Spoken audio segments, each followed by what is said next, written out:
یہ دنیا کے کام کب ختم ہو سکتے ہیں؟ یہ دنیا کے کام کبھی ختم نہیں ہو سکتے۔ کوئی ایک شخص تو مجھے دکھائیں جو اس بات کا دعویٰ کرے کہ ہاں بھئی میری ساری ذمہ داریاں ختم ہو گئیں، میری دنیا کے سارے کام ختم ہو گئے، اب میں بالکل فری ہوں۔ کبھی نہیں ہو سکتا۔ وہ ایک بزرگ تھے نا، دریا کے کنارے بیٹھے تھے، تو ان کے قریب سے ایک نوجوان گزرا۔ تو نوجوان نے پوچھا، بابا جی کیوں بیٹھے ہو یہاں پہ؟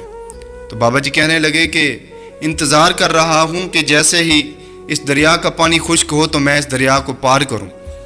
تو نوجوان نے تنزیہ طور پہ کہا کہ بابا جی اتنی زیادہ عمر رکھتے ہو لیکن سمجھ نہیں آپ کو، عمر بھی ہو گئی لیکن سمجھ نہیں آپ کو کہ آپ کی زندگی گزر جائے گی لیکن یہ جو دریا کا پانی ہے یہ خشک نہیں ہوگا۔ اگر آپ اسی پانی کے خشک ہونے کا انتظار کریں گے تو آپ تو یہیں پہ رہ جائیں گے، آپ کبھی پار نہیں جا سکیں گے۔ تو بابا جی کی آنکھوں میں آنسو آ گئے۔ تو نوجوان نے پوچھا، بابا جی آپ رونے کیوں لگ گئے؟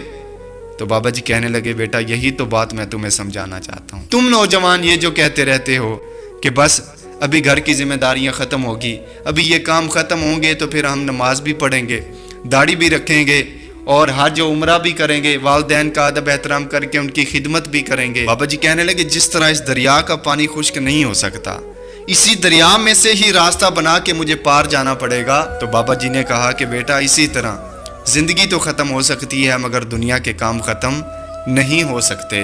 اگر تم نے اپنی آخرت کو کامیاب کرنا ہے، اپنی آخرت کو سنوارنا ہے، بہتر کرنا ہے، تو پھر آپ اپنی ذمہ داریوں کے مکمل ہونے کا انتظار نہ کریں، اسی زندگی میں سے آپ نیک عمل کریں، 5 وقت کی نماز پڑھیں، اللہ اور اس کے رسول کے احکامات پہ عمل کریں۔ یہ زندگی تو ختم ہو سکتی ہے مگر زندگی کے کام کبھی ختم نہیں ہو سکتے۔